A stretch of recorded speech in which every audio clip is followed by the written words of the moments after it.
at the time I was thinking to myself, like, oh my gosh, my life is difficult right now. You know, you're working then like 7 a.m. till midnight every day, like, and stuff like that. So you're shattered. And I was thinking, like, please just give me a nice easy ride when we get on site. You worked with TPD TV. Yeah, lots. It was one year, I think it was at Leeds Festival. I took them around and it felt like we were the Pied Piper because it was quite mad. Is there any worry with YouTubers that you're going to let them in and they're going to say something or do something negative? Yeah, you know, like there's always the risk. There is always the risk. Cool. I guess the place to start then is, how did you get started in music? God. I mean, I think I started going to gigs when I was like 13, and then I think that's all I ever cared about then. That's all I ever wanted to do was like be in music, and I just thought, you know, like I didn't care what I was doing as long as I was involved with that. So then I think when I was in uni, I started reviewing bands like for kind of uni, like magazine or whatever, did a radio show when I was there. Then from there I did like a music, well, I did journalism at postgrad. And then I wanted to be a music journalist. Like that was my big thing. That was like my big dream. And then I did that for a few years and like got to interview tons and tons of bands. I really loved that. Um, and then from there, like I did a few internships, then applied for a few jobs. Um, then I worked at, I think, oh no, I interned at Spine Farm, which was Universal. So actually you had Jenny Cotter in Yep. recently. We had very similar, very similar route in. So I interned at the Noise Cartel. I interned at Spine Farm, kind of just got to see like the PR side of things as well. So it's obviously the other side to journalism. And then I really liked that. Then kind of, I think, applied for a job in Sony and really, really wanted that. Got to the top 2 and then I didn't get it and I was in a really bad mood. So I thought, right, I don't care anymore. I'm just going to focus on my DJing because I used to do that on the side also. Um, and then, you know, where I DJ'd, we used to have loads of bands come and DJ with us. So I was always kind of just very much in the music industry. And then, yeah, focused on the DJing. And then, like kind of did like Warped Tour and like emo night and stuff like that. I was going out to America and doing lots of like cool stuff. And then somebody I'd met when I was interviewing for Sony came to me and then just said, "Oh, you're still looking for a job in the music industry?" I was like, "Nah, not really. Like my DJ is going really well actually." And then, but then I asked what it was for, and then they said it was for this job at LD, where I am now. So that's a PR agency, and I knew of them because I used to go to Download as a journalist, and they used to get me in. So obviously I knew they worked on Download, and they had loads of cool clients. So I thought I could be swayed, and then I went for an interview with them, and then 9 years later, The rest is history. yeah. Before you got to that bit then, when you were booking your interviews, doing the journalism bit, how were Yeah. you getting those interviews? How were you getting to speak to the bands? So first of all, I worked for, was a website called Bring the Noise. I think they were the first ones that I did. Um, and then one called Hit the Floor. And then I was, then I was deputy editor at Punktastic. So I then used to do most of my stuff with them, but I also interned at the Telegraph for quite a long time. And then with them, I got to interview Slash, like Tommy Lee. Like I got to do loads of really cool stuff. Like I was just their intern, but Were they booking it for you, or were you booking it? I would book it. So I'd kind of see, I'd have access to the inbox and I'd see kind of stuff from PRs coming in. And then I'd have to be like, oh, please can we do this interview? And they wouldn't be that keen. But I'd be like, please, I can't organize the whole thing. So yeah, I got to do some really cool stuff like that. So yeah, I think the kind of highlights were Slash and Tommy Lee. And then I used to work for like a blog at AOL. And I think that was my first paid music journalism job. I don't think it paid much, but it was still like, I was like, oh, look at me, hit the big time. And I think I did Nikki Sixx for that one. and that was really cool. Because I really always just like loved Motley Crue, so I was like, oh my god. So it was really good. I got to do some amazing things. Um, so yeah, I think that kind of really helped, and I really loved that side of it. And there goes their PR. It was like Motley Crue's PR. She's called Kaz Mercer. She was kind of a bit of a mentor for me, and because she was on the PR side, I thought, oh, I might like to do that job actually. And so that's what you're doing now at LD Communications. Yeah. Can you tell us a little bit about LD? Yeah, sure. So a PR agency. So it's been going, I think, since the 80s, and they kind of just have like a mad history. Like they did Live Aid, they did like, they've always done the Rolling Stones, they still do that. Like kind of started off, I think the first four clients or something mad, like it was like Paul McCartney, the Rolling Stones, Rod Stewart, David Bowie, I think. Nuts. So, that it's really like cool history, and like so, then it was just always very cool to come into like an agency with that mad history, and like just always had like amazing clients from the start. So What was your day to day when you first started? when I first started, it was I mean, I came in as a press assistant, and I was the receptionist and the office manager. So it was like a lot of admin, a And lot was of this like, based in London? yeah. So that was in London. And I was just like chuffed, chuffed. So I remember at one point like having to do some laminating, but it was for Reading Festival. And I was like, oh my God, I'm laminating signs for Reading. Like I was just psyched like to do anything to be like involved in that. But yeah, it was a lot of the admin and like lots of little chores and errands for everyone. But I think I really loved it because I was just like getting into that world and like working for such cool things. What was the very first thing you worked on? I think I came in the August, and I think it was Reading. So that was the first on-site thing I did. And then straight from that, I think was Cirque du Soleil, which is still my client now. I think we had one in Manchester, and it was really fun. And like that was kind of my first like big red carpet that we did, because that was Manchester. We had like all the soap stars. It was like Corrie, Hollyoaks, like Emmerdale. I think there were some footballers. Like I remember being like, wow, it's not. How old were you then? I mean, I was not that young. because because obviously I started like I wanted to be like a journalist first.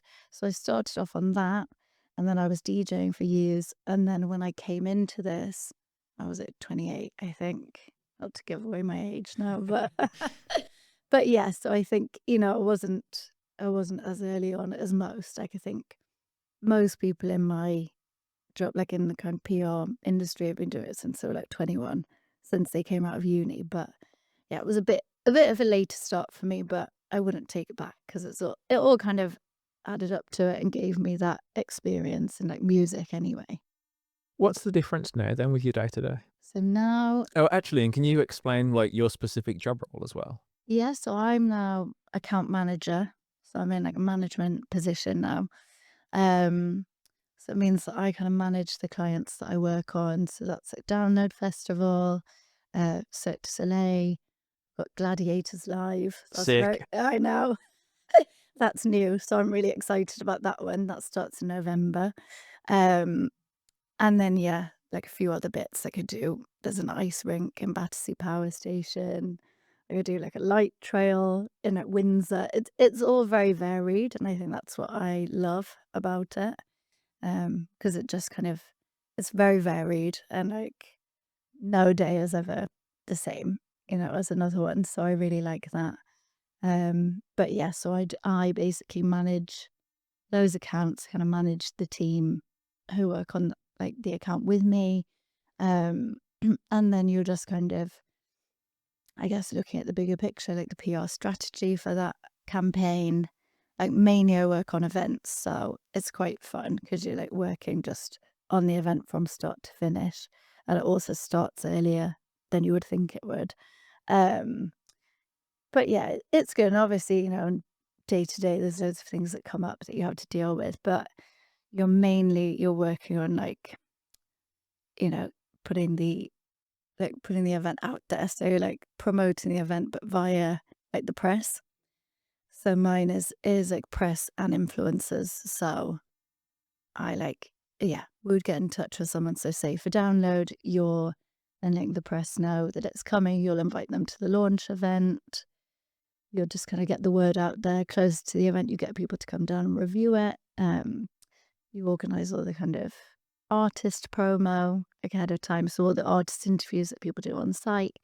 Um, yeah, there's a lot like if any issues come up, you're dealing with those like behind the scenes. It's a lot of stuff that goes into it that like wouldn't really occur to you. What's the difference between something like download and something like a light trail? It's quite different. Similar, but at the same time, you're still like with the light trail, I'm still then inviting people down. So that one is particularly good for influencers because it's very pretty. It's very like aesthetically pleasing. It's very festive. It's like around Christmas, like you'd get quite a lot of people like asking you to come. Like that one is very popular. Like I love a good light trail yeah, now. like we get so many people. I'd say that might be like our inbox around that time, even from about, because we usually announce it for the year, say like July, August, so around, probably quite soon. Um, and then you just start getting flooded with people asking to come down. Like in July, opens in November. And then, you'll come back to them and you go, okay, great, really glad you're interested. Like we'll be back in touch like in October. And then usually by the end of August, someone will be like, hi, you haven't emailed me yet. I want to go. And you think, oh God. But they're quite feral actually. They get really, really into it. It's the mummy bloggers. They really love it. But it's quite good. And then we get like, I don't know, we've had people from like Yumi at 6 come down. Like it's strangely not strangely popular. It's fabulous. It's really lovely. But you just wouldn't probably expect how popular. The amount of crossover with something Yeah. like download. Oh yeah. With that specifically, then, how early do you start working on download? So download, I would say from the PR side, usually about September. And do you know the full lineup at that point? No, no, and I mean that is a work in progress. Um, so they're always kind of the bookers are just working constantly, and I think like we'll kind of get an idea. They'll kind of tell us the main things that they're working on, but obviously it's just it changes all the time. So they'll kind of have some headliners that they're working on, and then they'll be like, okay, this is looking good, but then one might not happen. Then they still got to work on another one. But I think, and then like the headliners are done earlier, but the rest of the lineup is not necessarily. I think like for this year just gone, maybe like all the bands were booked by about February, something like that. I think we'd done our main, like the kind of second wave announcement was about, I think, late February. And that was pretty much all the bands. But yeah, so it is kind of a long process. How involved are you in the sort of decisions on like when things are announced and the timeframes that posters go out and stuff like that? I think like it's very much like a team effort. So I think, we mainly work around them and like when they're ready to go with things. Like say the initial launch announcement is very much like just locked in. Like we'll have a date for a launch event, so we know when that is, and the bookers know that they have to aim for that. Like that's when they need to have like everything for that announcement locked in. Um, so that's always kind of set in stone quite early. But then, there are things that then come up, like say, I don't know, the year before last, like they got Limp Bizkit booked in. And because that was a big one. And I think, they'd had a bit because they had like Fall Out Boy and Queens of the Stone Age that year headlining, and people were like there was a bit of kind of like, oh, they're a bit light for download. Like people love to complain. Like when they're there, they love it, and that's amazing. But they're gonna like, oh, it's not very heavy for a download. So I think when they then got Limp Bizkit locked in, they're like, right, we need to go out with this right now, so that people feel like, oh, good. There's a mosher band, or, There's a real download band. like, yeah, new metal. So I think with that, like, then they're like, right, we've got this locked in. So we're like, let's announce that. Like, that was kind of a last minute, like, let's just get this out there. And as soon as that's ready, we'll go out with it. Like, we're lucky with download in that, like, whatever we announce, we've got a really, really loyal, like, press. Like, it's just like with download, it's just like an amazing community. Like, it's incredible. So, like, the support that we get there is amazing. So really, like this year, like we had a few different like little announcements in the run up. Like, we had Raven Records, so they were like they're a coffee shop, like kind of non-alcoholic bar, record store, like they do loads of different things. That was quite not last minute, but we decided to like do an announcement for that, like standalone, and talk about like we have a lot of kind of they're really focusing on those like low and no alcohol areas like at download now, so that everybody feels, people who are then not drinking can feel comfortable too. So we decided to focus on that, and we just kind of put that out. And then, you get loads of pick that was in like the Daily Star. You just kind of think like, oh, like it's a really nice one to work on, because you do know that whatever you put out there, like it will get good What's your pickup. process for putting it out? So we kind of start, like the download team will then send us all the information, and then we put together a press release. So we kind of write it all out. Um, and then, it has to go back to them and get signed off. And like, because it's then part of Live Nation, it then does have to get signed off by quite a few people. Then if it's something that involves someone else, like that Raven Records, obviously then they have to sign it off too. And then once it's all signed off, you kind of set a date and a time that works. And then you send it out to your contacts, and then hopefully they cover it for you. But then, What sort of contact list does that look like? Is that a cross between sort of like music magazines, general yeah, press? it's a mixture. I mean, we've obviously got a lot of the like kind of traditional rock press, who are the ones who are obviously most interested in it. Um, but we're lucky in that, a lot of the national press will cover it too. Like the papers will do it as well. And I think that's kind of picked up like over the years. Like, this year we had Green Day. Like it's there's kind of more mainstream. We had Venga Boys as well. So So like everyone wants to pick up on that. that got a lot of pickup when we announced that too. So I think stuff like that then helps. And Do we you had worry about some, the radio as well? yeah, we do lots of radio too. Yeah, they're very keen, very keen.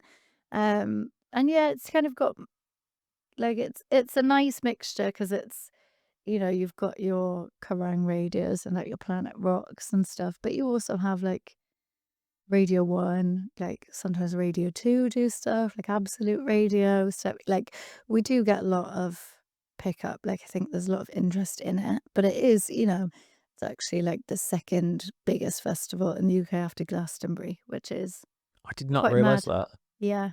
Yeah. So, it's a biggie. Has there been a big shift sort of since you started with the influencer marketing? Yeah, definitely. I think that like I kind of picked up on that quite early. Um, and then I started to kind of encourage clients to like focus on that. And I think at first they're all a bit hesitant. And I thought, like, what, why? They're kind of thinking like, I don't want to do that really. Like, but that was kind of early on. And I think like as time has gone on, like they've obviously understood the importance of it, because it's so huge. Like it's obviously such a big thing now, and it's like it's so good for them. because they get like really good content. Like with download, I reckon we have about 200, 250 influencers come now. And is that just a case of they get a free ticket, or are they paid, or is there a mix? The free ticket, So is that a really cheap then avenue for anyone to go down for marketing? it's nice. I think it like obviously it depends on what you're working with. So for something like that, for like download, and obviously because you then got so many coming, it just wouldn't be you wouldn't be able to pay all those people. And I think obviously the aim for that is to target people who really love it and would want to come anyway. Like obviously if you're doing some kind of like ad campaign, you can't do that without paying them. But I think if it's a case of that is something of interest for them, they would love to come, then it works because you get them in for free. They get a special experience because they can come in the guest area, the press area, which was really good this year. It was really it gets better every year, but like this year we had a basketball hoop. We had loads of cool stuff. We had an amazing like coffee truck. Just like really fun little bits, and it's all very like Mary Wyatt and the Great Frog and like Punk House. They all had really cool like activations, so it just looks really good. We have a bit called Skull Holland Drive, which is really good. But I think then it just means that like it's a nice experience for everyone. We obviously try and treat everybody really well. We give them a really nice experience of it. And then where we can like give people a special experience, we will. There's this one guy called Harvey Rides Bikes. And he's got like 1.5 million followers, and he came this year for the first time. And his thing, I think, is going around on his bike and like throwing sweets out to people. So it's usually on his bike, but at download, we then gave him, well, we had one of our team drive him around on a golf buggy, and so he did one with Palais Royale, and they were like driving around and throwing out sweets at people. So that was a really, really cool video. And then like he took like Bobby from John Brokaw on the back of his bike, whizzing around as well. So he did loads of really cool stuff. I think there's more that will still run, but things like that will kind of help to make that happen, like where we can. So obviously then it works for everyone. For them, they get really good content, and then for download, it's really cool for them too. And with stuff like that, it then can reach a different audience of people that might not have known about it before, and then think like, oh, that looks really cool actually. What would a successful sort of campaign look like then? Are there key metrics that you need to hit? I don't know. It's not like a kind of set. You don't have to get to like a set thing every year, but we do measure that.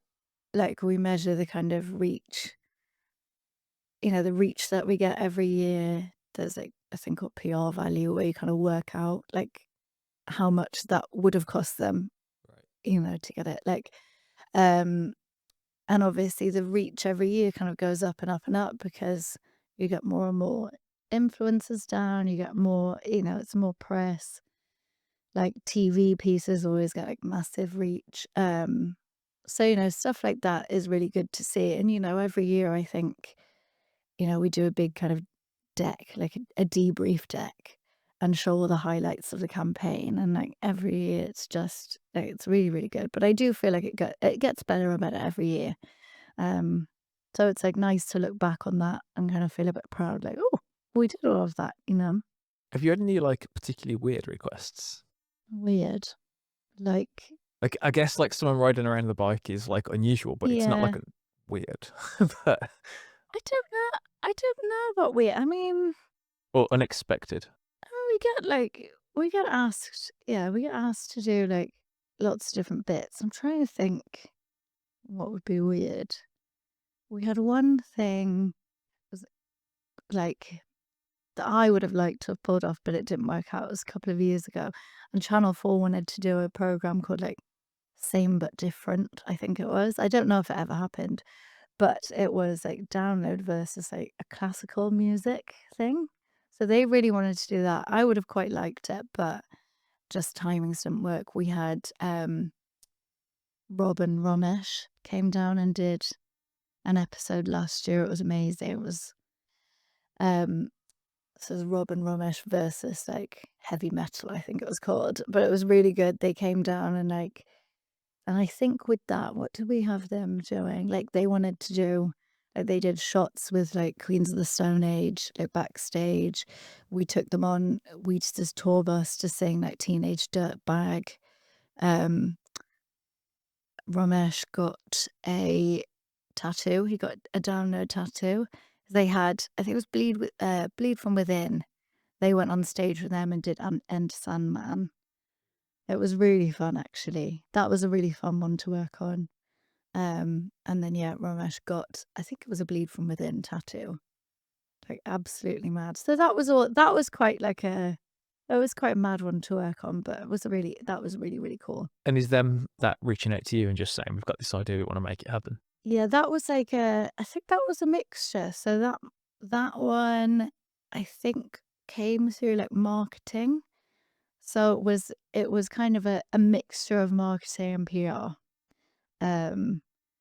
But we then worked on that for a good at least 6 months. It was like 6 to 9 months it took to put that one together. But you do get to do some quite cool things. Have you worked with PTD? I can't even say it. TPD TV. Yeah. Lots. So they've come to download loads. In fact, I think this year might have been the first year we didn't have them there, but it's because they were doing an American festival that they wanted to do forever. So I think they were really sad, but they were like, we just have to do this one this year. But yeah, so we've done that with them. We had them at Reading for years as well. Well, Leeds for them. But actually, I think sometimes they used to do the both. So they used to go to Reading and then to Leeds. But they're always very good fun to work with. They're great. Is that the same thing where they just get a free ticket, or is there anything that's pre-planned? Or Just ticket. Like they're very much like they kind of like to experience the whole thing. So like they'll come like on the Wednesday for download. Like they're there. They're usually like some of the first ones there. Like there's one journalist who's always there first, and then it was always them behind him. So like they come and they experience the whole thing. There's always a big gang of them, and like we kind of take them around. There was one year, I think it was at Leeds Festival. I took them around and it felt like we were the Pied Piper because it was quite mad. We were just walking through and like all these tons of like teenagers just following us through. It was really funny. But yeah, they're really good fun. They, their content is great. is there any worry, not specifically with them, but in general with YouTubers, that you're going to let them in and they're going to say something or do something negative? Yeah, like there's always the risk. There is always the risk. You do kind of think like, that's the risk of having them there. But I think generally, we don't really tend to have a big problem with that because I suppose you're then giving them the free ticket. You're giving them a really nice experience. And then, like they're generally really happy. You kind of keep them happy. So it's quite rare that you would have anything bad, that they would say anything bad. I think we once a different event, somebody had broken their leg or something, crowd surfing, and an influencer we invited did like an Instagram thing about it, and we're like, oh, would you mind taking that down? And they do, so I think then a big part of it is having the good relationships with people, like building those relationships that you're in the position to, if they say anything negative, you can kind of just say, oh, look, would you mind? Either like, because obviously what they're trying to do is like go viral, but generally if you have a good relationship with them and it's something like that, then If there was something like that and they just refused or they were saying negative stuff, would you just not invite them to other things? So it it's would in their generally best be interest to... yeah, like obviously, like don't get me wrong, it's not about then like censoring people or anything like that, you know. Obviously people have their opinions, and you're not gonna, you know, like, say if somebody's like, "Oh, I was stuck, you know, I was stuck in traffic for an hour," or whatever, you're not then gonna be like, "Take that down right now," or anything like that, you know. It's obviously nothing like that. But if it felt like a bit kind of malicious, or like the person was just doing it to, yeah, go a bit viral, or just, you know, being a bit of an Stir up idiot. Yeah, controversy. just Yeah. stir something. It definitely would make you not invite them again. You'd think, well, you know, like you've had the free ticket, like you've had all of this, like, you know, it doesn't make you want to have them there again. You mentioned working with the marketing team. Where does the marketing sort of end and the PR start? Marketing, I guess, is more of the like paid for stuff. Whereas for us, it's then the press. So generally, that's not paid for. You don't really have budgets there. It's more about your relationship with the press and with the influencers, like just kind of getting them to come down and like cover the event for you. It's, yeah, rather than doing like an actual, like a marketing campaign, you know, where you'd be then, you know, like the kind of billboards and stuff like that. It's slightly different, but there is, you know, it's a crossover, and we all work together very closely. What's the sort of percentage of like focusing on the new sort of media versus the traditional? Yeah, I wonder. I think it depends. It depends on the account, um, and like what their audience is. So I guess like if you're if you're working on a campaign that's younger, then I guess it would be a lot more of the kind of new media and the like socials stuff. But if it's aimed at an older crowd, I guess you go more for the traditional media. But I would say it's probably, oh, I don't know, maybe even a 50-50 for some of them now. Um, like definitely, I think for all the like accounts now, they're all really interested in the social side as well as the traditional side. And, you know, like it's still a massive thing for any account if we then manage to get a big print feature. You know, like that still holds a lot of weight. Like people will be like, whoa, like you got that away, you know, like a nice like Guardian piece or like something in the Times. Like I think that's still one of the most impressive things that you can do. Um, but yeah, then obviously, you know, it's then really cool when you manage to do, you know, when you manage to get a piece like that, Harvey rides bikes, like that kind of content.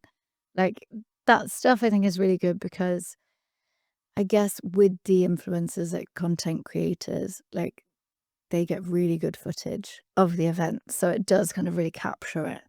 So I guess like when you show a piece, like someone showing, you know, like all the fun stuff there is to do, like District X on download, which is, you know, the bit like kind of what used to be called the village.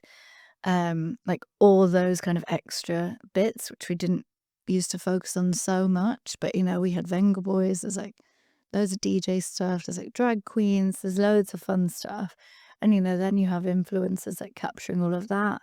They capture like the bands themselves, then like, you know, like we had a really cool mega store this year. It's like the merch store. I didn't think anything of it, but people were like, "Oh, it looks really cool up there." And I was going, "Yeah, yeah." And then I went up and I was like, "Oh my God."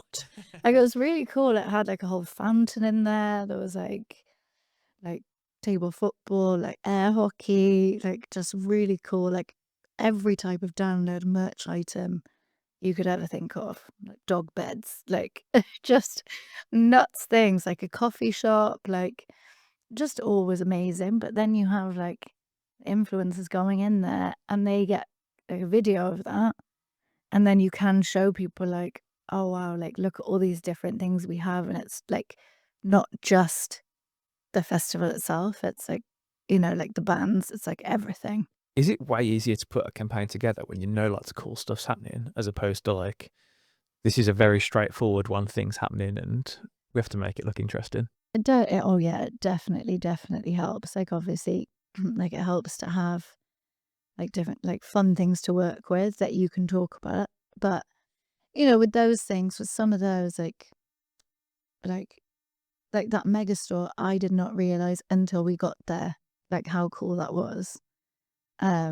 So I think like going forward, I probably would focus on that more than I did like ahead of time because we didn't realize like the extent of that. And then things like Venga Boys and stuff like that, they got announced. I'm trying to remember, maybe like March, April. So obviously you can't talk about that until you get close to the time. So there's bits like that, so you're kind of not able to speak about stuff for a little while. But then obviously it really helps. And it's quite nice with that because it's like gradual. It's a gradual thing. So as those things come out, you can then say, oh, and we have this and this and this. But it definitely helps when you're working with something that's fun and like aesthetically pleasing and that people will love and will make really good content. What's the difference when you're working with something new as opposed to something like Cirque du Soleil, when like everyone in the world knows what that Yeah. is, and it's been around for, I don't know, years, decades. Yeah, many years. Yeah, it's obviously, it's quite nice though to have that variety. Like I think, yeah, with Cirque du Soleil, the majority of people do know what that is, but like that one's an amazing one to work on because people really love it, and like it's like that one is incredible. Like it blows your mind like every single time. Like, and we work on tends to be like a different show every year. Like they might come back at some point, but you don't really have repeats, like in a row. So you're kind of working on a different show every year. So they're all slightly different themes and things. So you have different things to work with. But like it's such a spectacle. And like with that, like we get mad people coming. Like our red carpets for Cirque du Soleil are just nuts. Like they're so good. Um like Brian May comes pretty much every year. Like Sir David Jason. Like I don't know, like big. You get big. So like we had Liz Hurley, maybe last year. In fact, Tom Cruise was going to come this year, and then half an hour before, he couldn't. Like I think he was still filming. He couldn't get out of it, so we were quite sad about that. But like it's just crazy, like crazy interest from people. So that's a really amazing one to work on, and you get to do really cool stuff with that. Like you get to do really good like press trips and things, like take people, um like sometimes you take like TV crews out like to a different place to see the show before it comes here. Like you get to do really good bits, and like you'll take people backstage and they get to like have a go at one of the skills or whatever. Like they'll have an artist show them how to do something. I had like Blue Peter. It was really cool. Like it was a really cute little kid whose like big dream was to be in Cirque du Soleil, and she got to like go on stage with them, and they put her in a costume and like did her face and like taught her a skill and stuff. Like it's really cute. And then I got a Blue Peter badge. So Sick. I've got a Blue Peter badge. yes. But yeah, it's like that one's really fun. So you get to do loads of good stuff with that. But obviously, it is established. Whereas then, yeah, if you work on something new, it's a very different thing. But that can work in one of two ways. Like, say for Gladiators Live, that's new. That's never been done before. But then obviously because Gladiators is such a like massive brand, like people just lost their minds. Like we announced that and like it was insane. Like it was such a success. Like our announcement just went. It was a nightmare because I had to then like compile like hundreds and hundreds and hundreds of links. But you're like, well, did a good job, but makes my workload more difficult. But like with that was amazing. So I think it really depends on what you're working on. Like for us, we are lucky in that we work on quite high profile, like big events that have a lot of interest. But then obviously sometimes you work on a slightly smaller thing. You know, like I think around lockdown I worked on some like smaller artists rather than like the big events. Like while the events weren't happening, we obviously were doing some slightly different bits. And like that is it's a lot harder. Because, you know, like when you're used to say like download or Cirque du Soleil, I send say 100 emails, I'll get like 99 replies. But then you work on a smaller artist, you send 100 emails, you might get one reply. You know, like it's quite difficult. And so I think it's really amazing when people are, you know, when people work in that all the time, because it's a slog. It's really hard. And, you know, it's frustrating because you're working on something that you know is really good. But there's obviously so many like new artists out there that it's really difficult to kind of break through and get someone to listen.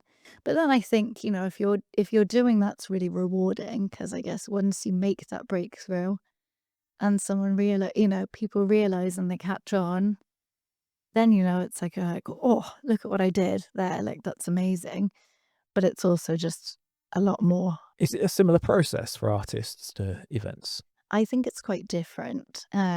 Like obviously we are more of an event, like a live like agency than we are artists, but I think with artists it's more of like a long run thing. So you have to have a longer term strategy. So I guess you have to then, you know, like there's some artists there on like festivals that we're working on. Um, you know, if you reach out and you say, oh, is this artist up for doing promo like ahead of the festival or on site? Sometimes, you know, their PR will come back and say, oh, actually, like they're doing an album campaign right now. And so we're holding off like for this opportunity, you know, like, so they definitely have very set like strategies and it's all about the timing there. Where I guess for events, you're kind of just like all in, you know, like, let's go, let's get it, you know, like obviously there's strategy there, but it's obviously a bit more short term. So you don't have to be thinking as long term. Like, you know, I think with artists, you're having to look really far ahead. So you're looking like years in advance. Like, if you know, like, oh, they've got this album next year, then they're doing the festivals the year after, then they're doing like big tour the year after. You know, it's just quite a different process, I think. With most events, is it less than a 12-month cycle? Yeah, yeah, I think so. So I think really the longest you get for an event is probably, I guess, yeah, where we start and download maybe like August, September for the following June. Might be the same actually. We do the Brit Awards too, and I think it's a similar. You start fairly early on that too. Like so, there's not. I don't think there's much time that you're not working on it. What are the most challenging parts of the job? Like obviously, like you will get issues that arise that you have to deal with. Like obviously with I think with social media, like things can really get blown up. So sometimes like there'll be something that's quite a small issue, but obviously people will pick up on it and then it kind of just flies, you know, and you think, oh God, Is that your not now. job to deal with that? Yeah. I mean, using this year's download toilet situation, I mean, that blew up. Is that then on your team to deal with that? Yeah. So like really, I mean, it's teamwork, you know, you're working with the whole team behind the scenes, like on stuff like that. And obviously, you know, it's really frustrating when something like that happens because, like, with that was like one person who sent an email that they shouldn't have sent and didn't at all like reflect the feelings of anybody else that works there, you know. So I think it was really different, and I think we also knew that there was not going to be an issue on site because it was all, you know, they're really like download. I think, you know, the thing that we're most proud of with it is that it's so welcoming. Like it's such a safe space for everybody. Like, you know, it's really nice. Like every year we have TV crews come down, and like film, you know, or radio crews, and they'll just like broadcast their full show from download there. And so they're just grabbing people, walking around for little vox pops, whatever. And like every time I'm stood there and I listen to the things people say, like I tear up because I'm like, oh, it's so nice. Because, like the things they come out with, you feel as if you like paid them to say it. Like they'll be like, this is home for me, like, in my real life, I don't feel like I belong anywhere. And they say like, then I come to download and I found my tribe. Like I found my home, I found my people. Like it is like coming home. And like, they just say these really wonderful things. And like every time I'm like, oh, like it's so nice. But like that is what download, I think, is really like it's one of its best points. It's just so lovely and like just such a nice, safe space that I think then that was a really hard time for us because we knew that that wasn't going to be the case on site. Nobody thinks that. Like, I think every toilet was gender neutral, actually. I think they were so I clean. I didn't see one. They're so clean. They But were I think, spotless. but I think what was gutting them for everyone was like ahead of time was that was always the plan. Like they were always just going to have those. They were like, right, we're just going to make sure that everybody feels safe and welcome. They'd put this like huge investment into toilets, and then that happened. And I think it was really like, it was just really hard. But, obviously we came through the other side. Is it hard seeing all the things that are just fake and not true? Like people Oh, saying, oh, they're going to be yeah. checking your genitals and not Well, being yeah, able to respond. Or can you respond? you can't respond. And that is what's really difficult because you want to be like, no, don't be silly. Like, of course they're not going to do that. Who comes up with the But rule? I think then obviously Download is part of Live Nation. So it's obviously it's a very big kind of company. And like then I think you also have to be so careful because I also think like any of this is part of our job is knowing that like if you do reply, um if you're like replying, if you're saying too much, it can then really backfire on you. And then sometimes if you like keep it, you're almost like fueling the fire, you're making it carry on. And then people are just, like you're never going to keep everybody happy. It's the same in every situation. It's the same with like even the bands that they choose. Like you cannot keep every single person happy, but you just have to try and see the bigger picture and think, right, okay, we've kind of put out a statement here. Like, not everybody is going to be happy, but you have to try and keep as many people happy, and then hope it blows over, and that the festival then speaks for itself, which is what happened. Because then people got on site, and there wasn't, there weren't any issues with that. Like, it just wasn't a problem. And actually, like at the time, I was thinking to myself, like, oh my god, like my life is difficult right now. You're working then like 7 a.m. till midnight every day, like and stuff like that. So you're shattered. And I was thinking, like, please just give me a nice, easy ride when we get on site. And that's what happened. Then it was, so I think, we had the kind of issue ahead of time, the challenge. And then we got on site and it was so smooth. It was like, I think, one of the smoothest years ever. And like, and actually, they had a customer satisfaction survey back like a couple of weeks ago. They had 98% customer satisfaction, which I didn't even think was possible.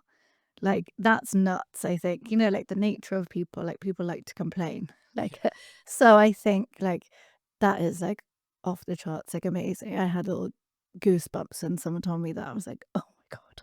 So, like I think, and then obviously we had like sunny year.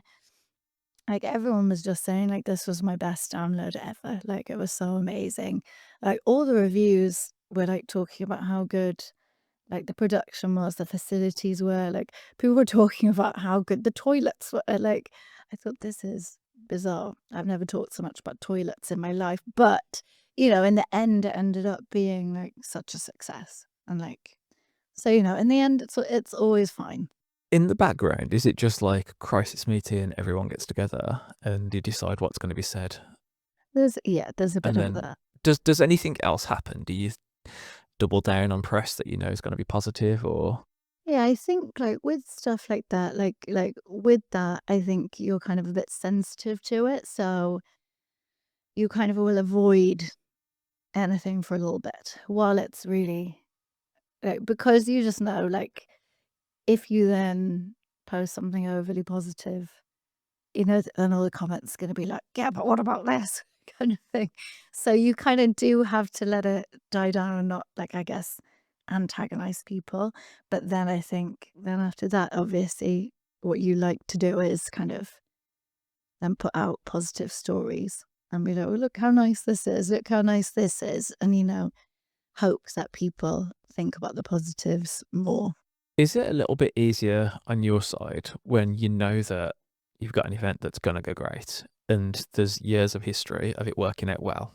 Because if that had been a new thing, it could be like tarnishing your reputation, but you know with download at the end of it, it's not going to. Yeah. I mean, the thing is, like, obviously, there's never any guarantees on anything. So, you know, like, obviously always hope for like a really lovely, smooth event. But you know, like anything can happen at any time. So, you know, I don't think you ever take that for granted.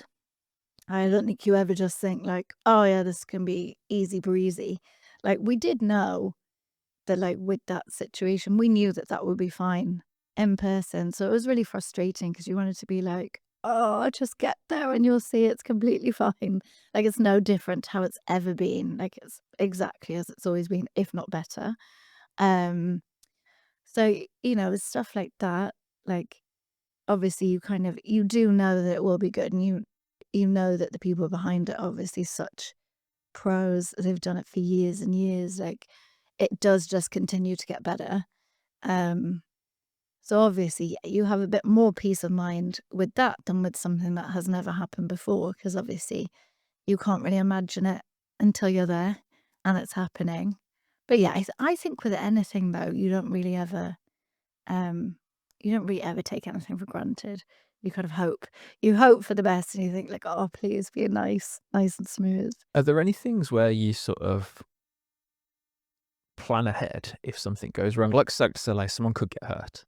Is that something where you're more aware that this is a high risk event and there's contingencies? Like you have like kind of crisis comms documents. So you have like some kind of pre-made like statements just in case. I mean, we are quite lucky in that I don't think we've ever really had to use them or it's been very rare.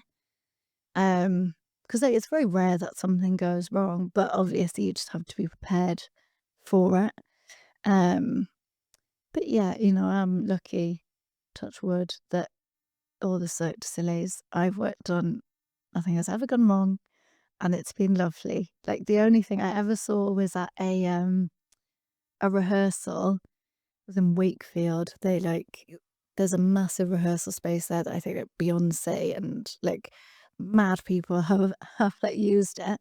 They were rehearsing there, and I took some press, and there was one act that's like it's like a treadmill, like, across the stage, and they do these, like, mad flips on this like, on this, and one of them I was watching, and he just went flying off the stage, and I was like, "Oh my god," and I just thought, "That's it, he's broken his neck." And then I looked, and then he just, like he'd gone flying, and he just, like, got off the floor, bounced up, and carried on. I was like, "That is mad." But I think, like, they're obviously you know, that's their job. That's all they do. They're so used to, like they know how to land. Like, they obviously have lots of kind of safety measures in place. Like, it is all very safe. Like, but, like, it's then insane what they do. Like, I will never like, it will never stop blowing my mind. Like, every time I watch it, I'm just like, "That's wild." Like, you think every time. Like, yeah. Are there any points in your career so far that if you could go back and just relive it for the fun of it? Oh, there's loads, you know, there's loads. I've got to do like so many mad things. Like you kind of like with my job, there are days where I'm kind of like, is this really a job? You're like, whoa. Like I think quite early on in my career, we used to do the Q Awards. Um, And like that was nuts. I remember once I had to escort Noel Gallagher and Bono. Like I think one was maybe Noel was presenting Bono an award. I can't remember. Or the other way around. I can't remember. But my job is to then take them from the stage up to like this winner's room where they get interviewed by the press. And so they came off the stage and I was like, "Oh, like, come with me." And I think like Bono had Noel Gallagher in a headlock and they're both like, "Oi," and stuff. And I just thought, God, life is quite surreal. You just think, oh, I didn't really expect to be in this situation ever. Like that was quite a fun one. Um, I had to actually with the ice rink that we work on. So it used to be at the Natural History Museum and now it's at Battersea Power Station. Um, but with that, like I've like hosted David Beckham a couple of times. Like he was so nice. I've had to spend the afternoon with him. I had to like do the same with Baby Spice. It was like so nice and like child me would have actually died. You think, my God, like I was just sat with Baby Spice and her mum, like spending the day, like, because like I think her kids were skating because Emma Bunton did not like I think they had a Spice Girls reunion like world tour coming up. So she wasn't allowed to go on the ice in case she broke a leg or something.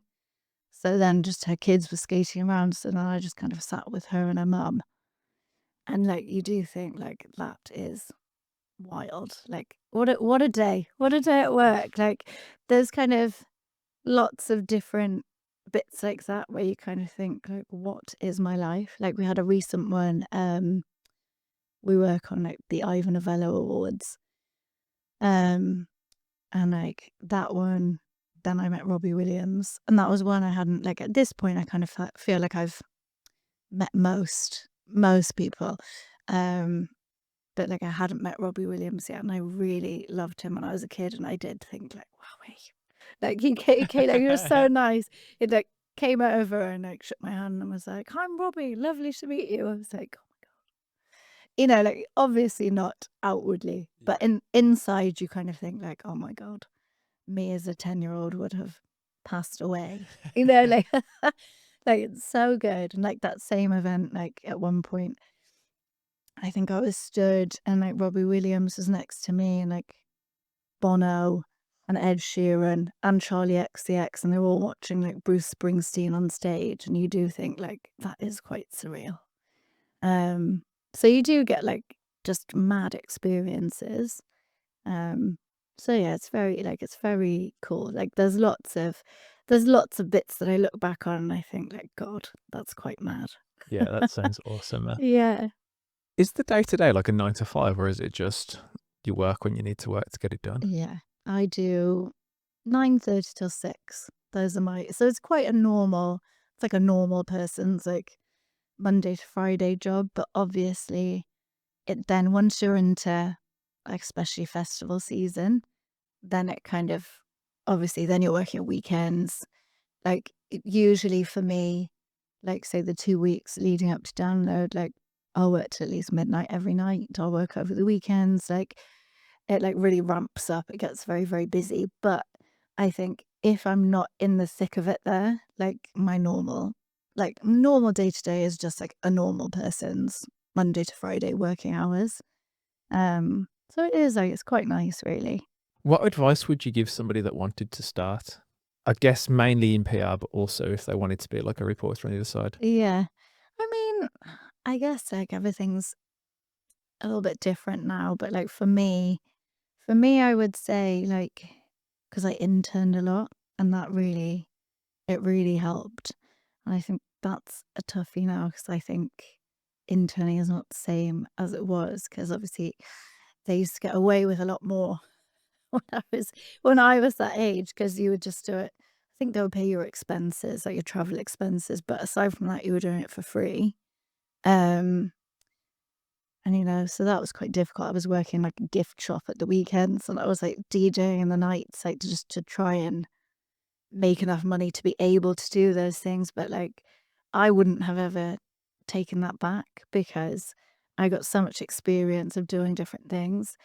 I think really it would be like just doing, like, if, whatever you love, like whatever you want to get into, I think it's just all an experience thing. It's like throwing yourself into it, like getting that experience. Like, I know for my job, like my boss wasn't particularly bothered about like a degree, like like, I have then a degree, but I don't think he was bothered about that. Like it was more the person. Like I think it's more on the personality and the experience. Like with PR, a lot of it is it's the schmoozing. You know, like a lot of it is like having really good relationships with people, like across the music industry, but I guess with journalists and like artist teams, like managers, like record labels. It's everybody. And I think that's a huge part. So I think a lot of it is like going out, like getting yourself out there and meeting different people. Like I think I'm quite lucky in that I started going to gigs very young. I was in South Wales, which was a very good music scene at the time. So like a lot of my friends then went on to do very well. So I was just around that always. So I made lots of friends that way. I made lots of friends like in the DJing, like DJing with different bands, like meeting like managers, stuff like that. And I think that helps. So I think you really have to put yourself out there. Like you're gonna have to be a yes man, a woman. Like I think like I would just say yes to everything. Like people would just be like, "Oh, do you want to do this?" I'd be like, "Yeah." Like I'd just do like anything, like the DJ sets, like the journalism bits, the PR bits, like and I think that is the main thing in this world probably, like is to The put work yourself ethic. out there and yeah, really have that work ethic because you have to like you really have to keep going, like, you know, and I think you've got to like stick it out and be in it for the long run and also do it because you love it. I think if you're not really passionate about it, you may as well like, work in finance and make some more money because it's like you can make decent money in music, but it's obviously it's not to that kind of level. So you really have to be in it because you love it and like you're passionate about it, and then you have to then enjoy the perks. Like I think I'm really lucky in that I remember when I think when I was about 21 and I was telling someone I really wanted to work in music, they were like, "Don't do it. It will kill your love for it. Like you'll get bored of it. Like you'll get bored of the gigs, blah blah blah." Um, but I always felt confident that I wouldn't feel that way, and I don't. Like I still feel like, "Oh, that's so good." Like every time, even like recently, like seeing A Day to Remember play. Like, I still get like, "Oh, I just love this band so much." Like, the excitement doesn't go away for me. Like, you get used to some things, but there's still like, I do have, like, a moment, like, I think probably every event I work where I think like, "Oh, this is really cool." Like, "This is why I do it." Like, that's like, I would have died when I was younger if I knew this is what I was doing. I guess that makes all the work a lot easier because half it doesn't feel like work or effort. You're just lucky to be there. Exactly. Like I think like obviously is that there's like difficult parts, like and it's not all glamour. There's lots of boring spreadsheets and like there's lots of admin. There's lots of things like that, but it is all worth it, like for the stuff that you get to do. Is there anything you want to mention or promote before we finish? Your DJ career? I don't know, my DJ career. No, I mean, yeah, I'm quite lucky in that the DJing goes strong. It's just my little side hustle. But I still get to do loads. And like this year I've got to do some really cool stuff. At Download, I DJ'd with Danny Filth, which was really fun. And then actually at Slam Dunk, I did their closing party in Leeds with the Millionaires, which was very like blast from the past in MySpace. I like did not know what to expect from that. In my head, I was like, you know, maybe 10 people will come. And then it was just a mad, like full tent, like unreal. Like it was really like great, great fun. Um, So it is cool that I kind of still get to do those bits. I do really love it. And I think, like when I was full-time DJ, I think you kind of do lose the love a little bit for it because you're doing it so often. But I think for me now, where it's like weekends, like I'm like, wow, this is so fun. So it is nice. But yeah. Awesome. Well, thank you so much for coming on and talking to us. Pleasure. Lovely to be here. It's been awesome to have you back. For anyone that doesn't know, this is the second time you've been here, but you're the very first repeating or returning guest. What an honor. So thank you for listening. Anyone that wants to watch us, we're available on YouTube. Please follow, rate, and review wherever you get podcasts, and we'll catch you next time.